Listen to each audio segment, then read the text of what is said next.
TFF kama ambavyo unavyozungumza ni kweli. Bahati mbaya fomu mimi sikuwa nimechukua, nilichukuliwa na jamaa zangu na Amri Kiemba, lakini leo kama unavyokumbuka kwa mujibu wa mwongozo, leo tarehe 20 ndio deadline ya kurejesha fomu. Sasa ndio nimetoka kuzirejesha na kuzikabidhi katika ofisi za shirikisho ili shughuli nyingine ziendelee.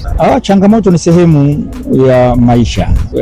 Bila changamoto huwa hakuna maendeleo. Changamoto ndio huwa inapelekea kufanya mtu kufikiria, na hata wanadamu tumeumbwa hivyo kwamba kama Mwenyezi Mungu asingetuumba kuwa na njaa, unajua tusingekuwa tunafikiria namna ya kutafuta chakula. Kwa hiyo hata katika hii ni moja kati ya kitu ambacho kwa sababu kikubwa hatuwezi kuzungumza, kwa sababu lazima kwanza tuonyeshe kwa mujibu wa miongozo, turejeshe, alafu baada ya hapo mamlaka ndio itatoa taarifa rasmi, kwa sababu tumerejesha ndio yapata endorsement, lakini sasa nafikiri baada ya mamlaka ndio yenye mamlaka, kwa sababu sasa hivi unajua sio wakati wa nani kuzungumza. Wenye mamlaka ndio watatoa taarifa baada ya mchakato mwingine ukiwa unaendelea.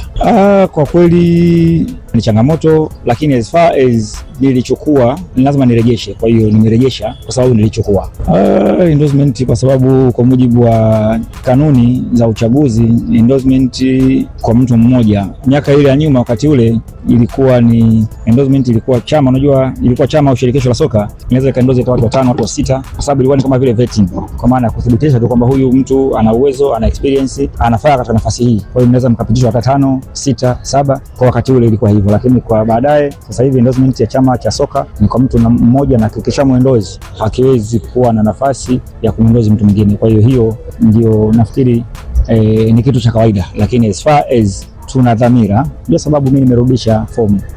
Sawa, Ali Mayai Tembele amerejesha fomu, lakini akiweka wazi endorsement hana, amerudisha kwa sababu alichukua.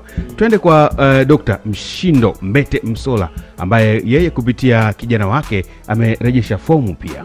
Nimekuja kurudisha fomu ya mzee Dr. Mbete Mshindo Msola. Mimi ni mwanae, naitwa Mshindo Msola, pia ni mtoto wa mdogo wake. Leo tumeona ni siku sahihi na siku yenye baraka kurudisha fomu ambayo walishaichukua, na leo ndio siku yake tumekuja kurudisha. Niwahakikishie wadau, wapenzi na Watanzania wote kwamba Dr. Mbete Mshindo Msola ni mzoefu na mbobezi wa mambo ya mpira. Kwa hiyo anafahamu taratibu za mpira, kwamba kila kitu kiko safi na kiko salama. Kila kitu kiko very smooth, na tunashukuru TFF, taratibu ni mzuri na hakuna bughudha yoyote. Dr. Mbete na dharura leo, ana dharura, yuko nje ya mkoa, ila mimi kama nilivyosema awali, mimi ni mwanae na ni mwanamichezo pia. Kwa hiyo nimeona ni sahihi kuja kutekeleza jukumu lake hili ambalo ni kawaida kikatiba. Katiba inaruhusu kumletea fomu yake. Ukishakuwa mzoefu ni mzoefu tu, huwezi kuumbishwa sana. Uzoefu unazidi kuongezeka kwa sababu hajawahi kutoka nje ya michezo. Maisha yake ni ya michezo, yeye ni msomi wa michezo wa mpira. Kwa hiyo tegemeni tu kwamba kama atabahatika, Mungu akimjalia kuwa kiongozi, basi tutegemee mambo mazuri na makubwa kutoka kwake. Haya, hao ni miongoni mwa wagombea ambao wamerejesha fomu, lakini tunaendelea kuwasikiliza wagombea ambao wamerejesha fomu. Richard Shija pia amerejesha fomu, mgombea mzoefu. Kwa nini fomu muona kwenye uchaguzi unajiuliza yuko wapi? Nilikuwa najaribu kulifuatilia kwa karibu hili swala. Nimelifuatilia kwa karibu, nikagundua kwamba endorsement ambazo zinatoka kwenye taasisi kama 47 ambazo ni washirika wa TFF pamoja na wadau wa TFF, kwa maana ya kwamba zile klabu 16 za ligi kuu, vyama vya mikoa 26 inakuwa 42, pamoja na vyama shiriki 5, jumla inakuwa 47. Nimefanya ufuatiliaji wa kina na wa kutosha, nikagundua kwanza endorsement zimetoka kabla ya wakati. Wakati ni upi? Wakati ni pale tangazo la uchaguzi lilipotangazwa. Tangazo la uchaguzi lilitangazwa wiki iliyopita. Uchukuaji na urudishaji wa fomu ulianza Jumatatu iliyopita. Leo Ijumaa ndio mwisho wa kurudisha fomu. Lakini endorsement zimefanyika kipindi kirefu nyuma kabla ya tangazo la uchaguzi. Hili swala kikanuni sio sawa. Na mimi nimefuatilia kwa karibu sana. Nimefuatilia mpaka kujua endorsement hizi zimechukuliwa na rais wa sasa, na mheshimu sana kaka yangu, mhasibu mwenzangu, Bwana Wallace Karia. Amechukua endorsement karibu zote kwa maana ya 46 except moja. Sasa kanuni za uchaguzi ibara ya 10 kifungu cha 4 na cha 5 vinaelekeza kwamba wagombea nafasi ya urais wanatakiwa wapate endorsement zisizopungua 5, yaani kuanzia 5 na kuendelea. Lengo la ile kanuni lengo la ile kanuni ni kuhakikisha kwamba hawa watu wanaokuja kugombea basi wawe ni watu ambao wanatoka kwenye familia ya mpira. Ndio lengo la ile kanuni. Sasa inapotokea mgombea mmoja, tena kwa bahati mbaya rais aliyepo madarakani anapochukua endorsement zote, maana yake ni kwamba anazuia wagombea wengine wasiingie kwenye uchaguzi. Inasikitisha jambo kama hili linapokuwa linafanywa kwa mtu ambaye ana mamlaka ya uraisi wa shirikisho la mpira wa miguu Tanzania, TFF. Mamlaka ya uraisi ni mamlaka makubwa sana. Kimsingi rais ni overseer wa huu uchaguzi kwa mujibu wa katiba ya TFF, kwa sababu yeye ndio kiongozi mkuu wa TFF. Manake ndio kiongozi mkuu sio tu kwa kamati ya utendaji, pamoja na kamati zote za kikatiba zilizopo kwenye mpira wa nchi hii. Sasa rais kutenda kitu kama hiki kwa kweli ni kuunajisi uchaguzi. Yaani kilichofanyika ni kwamba uchaguzi umenajisiwa. Kwa hiyo nini cha kufanya? Mimi nimeamua kurudisha fomu bila kuwa na endorsement.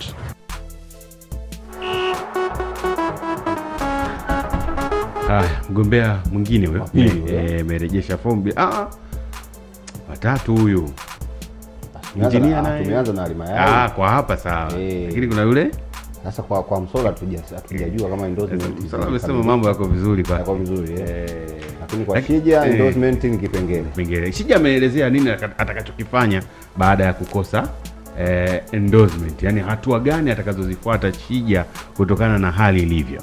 Sasa nina hatua ambazo naenda kuzichukua baada ya kurudisha fomu. Nina hatua mbili kubwa na za msingi ambazo naenda kuzifanya baada ya kuwa nimerudisha fomu. Kwa kitendo cha Mheshimiwa Rais kufanya endorsement ya karibu taasisi zote kasoro taasisi moja, kitendo cha kublock endorsement kwa wagombea wengine, hicho kitendo ni kosa la kimaadili. Hicho kitendo ni matumizi mabaya ya madaraka, kwa sababu ukiwa rais wa mpira kwa mamlaka uliokuwa nayo, sawa, hauwezi kumpigia simu mtu kutoka chama cha mkoa kwamba anahitaji kufanya endorsement akakataa. Sasa kama watu wote kutoka vyama vya mikoa, klabu ambao wanaheshimu mamlaka yako wanakuja kuchukua endorsement, unachukua endorsement zote, manake rais ametumia vibaya madaraka yake. Sasa kutumia vibaya madaraka uliokuwa nayo ni kosa kwa mujibu wa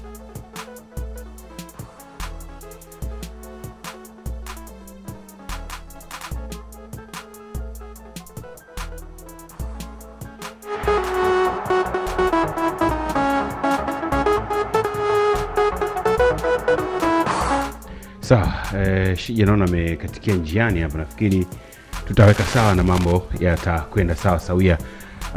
Wamesikika hapo wagombea hao, watiania hao wakibainisha kuhusiana na hali hiyo ya kukosa endorsement, na kimekuwa kama kilio kwa katika kipindi hiki. Lakini nikumbushe jambo hapa, tupite turudi nyuma, ilikuwaje?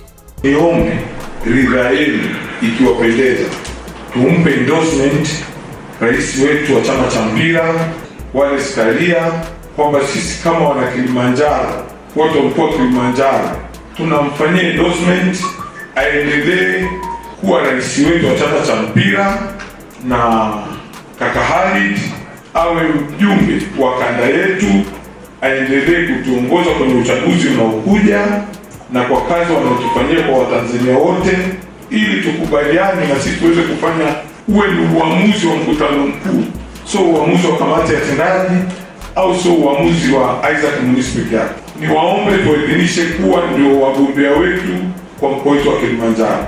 Mnasemaje wajumbe?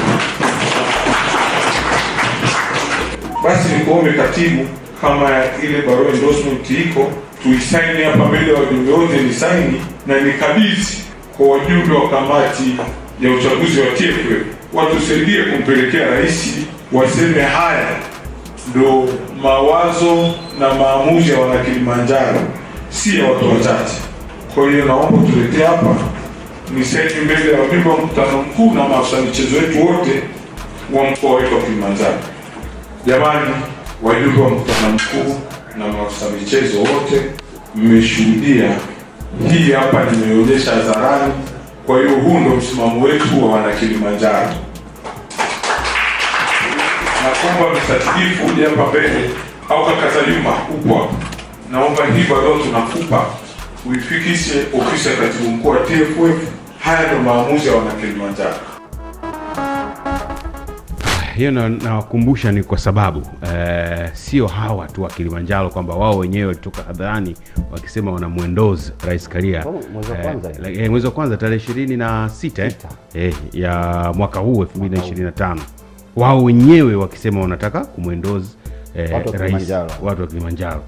Simba, Yanga tumewasikia kwenye mkutano mkuu na wao wenyewe wakionyesha kumuunga mkono. Yeye kosa lake nini? Mbona wagombea wa sasa wanalialia? Kwenye wale ambao wametuandikia, Geoffrey Mlegi Msumi anasema wanaogombea nafasi mbalimbali ndani ya TFF wana chuki, husda na hila dhidi ya mafanikio ya rais wa TFF Wallace Karia. Okay. Ndio maana malalamiko haya yameibuka. Ama George unasemaje? Kwa nini wanachuki? Ndio swali langu. Kwa sababu sidhani kama amevunja kanuni kulalamika kuchukua hizo endorsement. Yeye. Kwa sababu kanuni